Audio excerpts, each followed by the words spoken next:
Alright, so Timbaland just signed an AI artist. First, we're just going to take a moment of silence for crossing the line and going too far. And ethics. He signed an AI artist, the first of probably many. It's some people quietly who can't wait to do this. But signed an AI artist, not somebody out here grinding on YouTube, on TikTok, not one of the artists that's submitting music to his show. We're talking about a machine, a soulless machine that they are signing. What we're going to do is we're going to talk about what that means for us artists, what that means for the music industry, what that means for the music lovers. So stay tuned to the whole video because it's going to be some good info. So check it. If you don't know who I am, my name is Kim Joyce. Kim Joyce.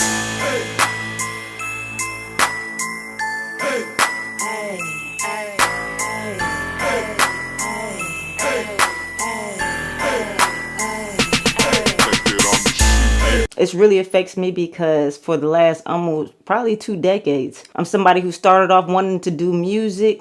I just wanted to hear my song on a CD, and now I have made a life of making music. I was blessed with, I think, a good voice. You know, my daddy had a church, so I was singing in church, but I was still very nervous. I spent the past 2 decades honing my craft, perfecting my craft, learning how to write songs, learning how to produce, learning instruments, despite basketball injuries. You see this? This is insane. To try and learn the guitar, you see that it catches? It's taking years, decades to train this thing. And it's like, it's so many artists that have been working years and years and years that feel exactly like me, that worked hard to make their sound, their own sound, just to have somebody say that they want somebody that doesn't talk back. If you want an artist that don't talk back, then you put out music and everything comes straight out of your mind. To say that sounds like some slave master type submission lingo.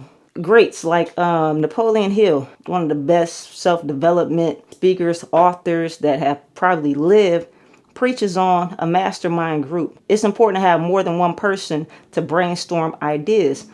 Have an artist that talk back. I mean, you got a creative, you got somebody passionate. That's what makes the music so good. It sounds like a leadership problem. You need to read a book on how to win friends and influence people, or about persuasion, or find, just like you will find the perfect mate for yourself, find the perfect artist that you guys' mind click. So you're not going to be competitive. Like, just because somebody is good at music doesn't mean that it's a good fix for you, or a good fit for you. Like, it could be a producer, or it could be live musicians. Just because they're good doesn't mean that the band's going to be good together. You want to find somebody that you sync with, and that synchronicity, that probably wrong word, but y'all syncing together, being on the same page, man, that's like magic. You feel me? Like, that's what they need to look for, as opposed to just trying to find anybody that won't talk back that's a good talent, or anyways, just finding a good talent. That's only a little part of music. You know what I'm saying? And I've learned that through all these years, is you're not just looking for anybody, just like you're not just looking for any fan. I'm not looking just to have any fans. I'm looking for fans that resonate with my music. What good is having 1 million followers if nobody relates to it or doesn't resonate with them? I'd rather have 1,000 true people which my music inspires. You know what I'm saying? And those 1,000 people, they can help take your career to the next level, which you can do music full time for the rest of your life. I don't like it. I don't like that music has become so soulless. Like, the problem is, we are already in a world where everybody, not everybody, because I don't want to say everybody, where a majority of people are okay with fake shit. You know what I mean? When everything's so quick, like, this is not the age anymore of authenticity, of quality. People are understanding equations by saying, like, oh, I can get the body quicker. You know what I'm saying? I can learn how to play or make a song quicker. I can get locks quicker and not have to go through this stages that they call the ugly stage, which I don't think it's an ugly stage. And I'm not knocking anybody, but I'm saying it's like as a whole, it is being more acceptable to be okay with just fake shit. And people can say all they want that AI isn't going to take over real artistry. Y'all dummies was the same people that was saying, "Oh, it's only a tool. They're not going to come out with AI artists." It's happening, and it's just a matter of time before the public, who's already busy, and everybody is already their own brand, as opposed to really being like fans and consumers.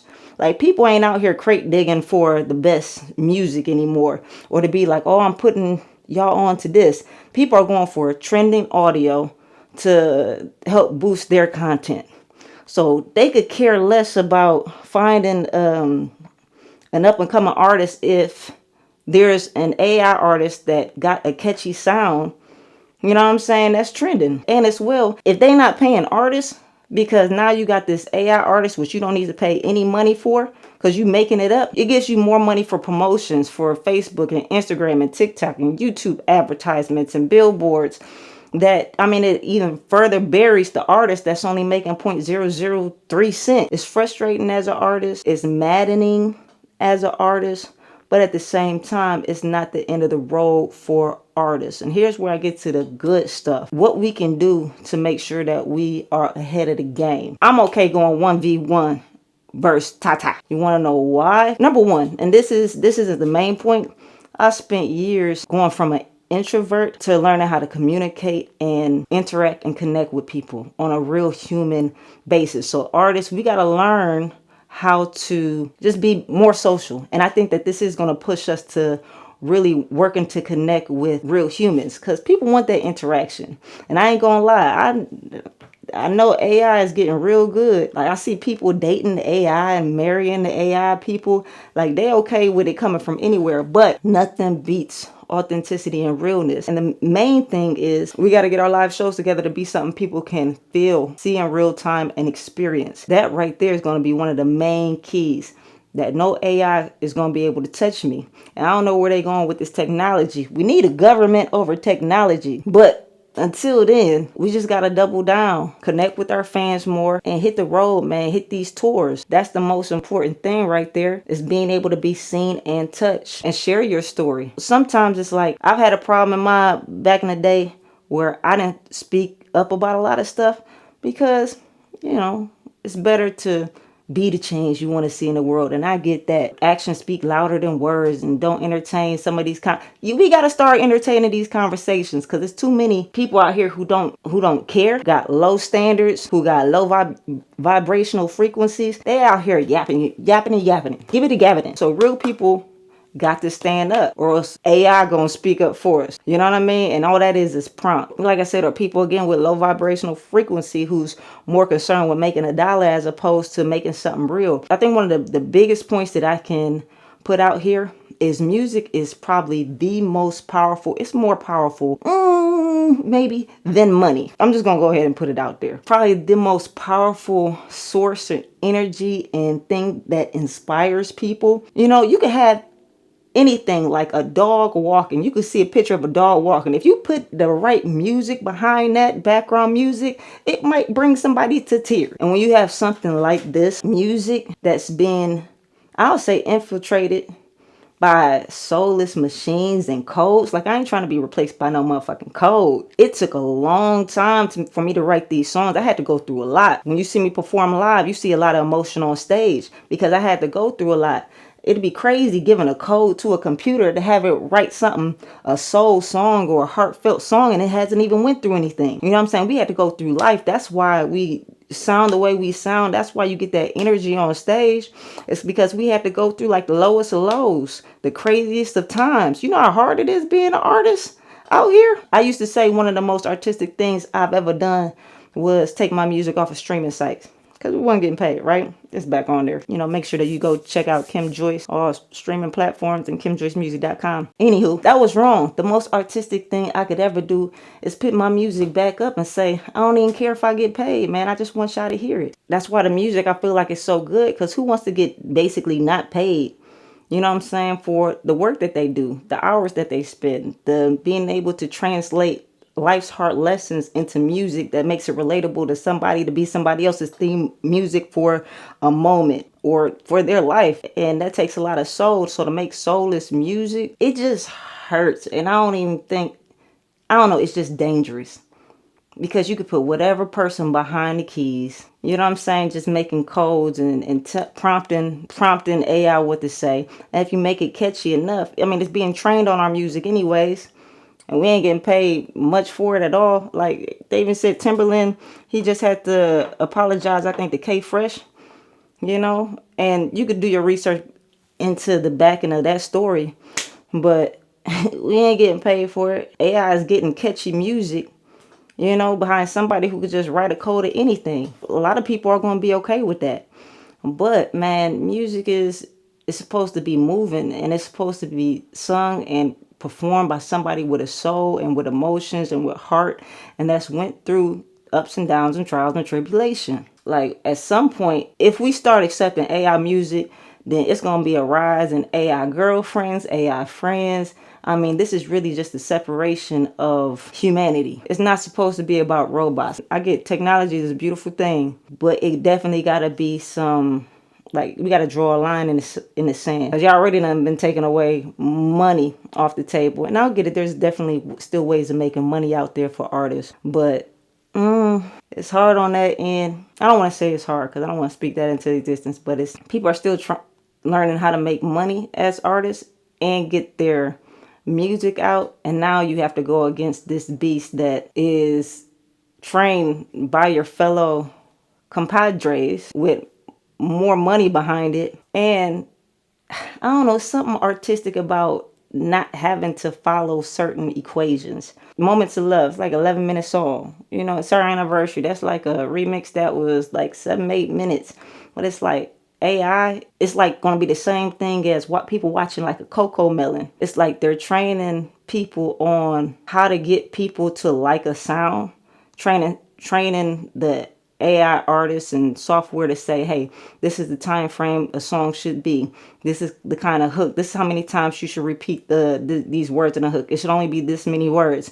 The melody. These are the melodies of songs that are phenomenal. So copy this. Now, mind you, FYI artists, that's something good to do as well. I mean, you could do that yourself, but it's going to be so much quicker for them to just put this information into AI. They're going to be able to pop out more songs so much quicker.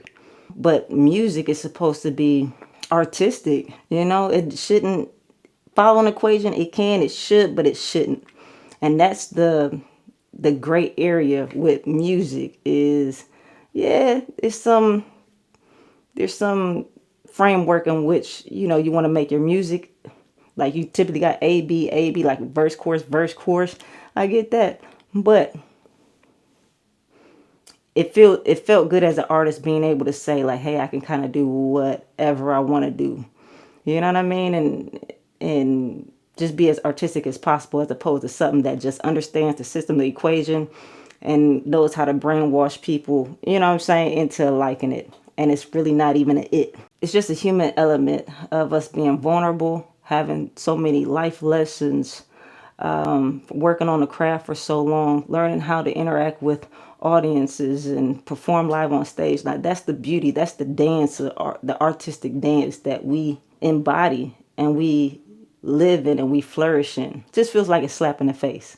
Now for music lovers, it's really up to y'all. Definitely want y'all to enjoy all the music, whatever music moves you. But just know, like, you just want to kind of say when is going to be enough and what are you going to accept. And once you understand the power of words, repetition of words, you singing a song over and over again, it's almost like sex, bonding with a song. And you sharing that intimate relation with something that ain't got a soul is scary. And I think that's just the beginning of doomsday. So all I'm saying is, hey, don't forget about your artists, just like don't forget about your small businesses. But yeah, I'm definitely down to go 1v1 versus any of these AIs. Straight up. Peace, y'all. So if you enjoy the content, man, make sure you give me a thumbs up. If you don't, you give me a thumbs down. Let me know your thoughts in the comment section below. And hey, make sure you check out the music, because that's what I'm here for. All right, I love y'all. I'm praying for you, rooting for you. Peace.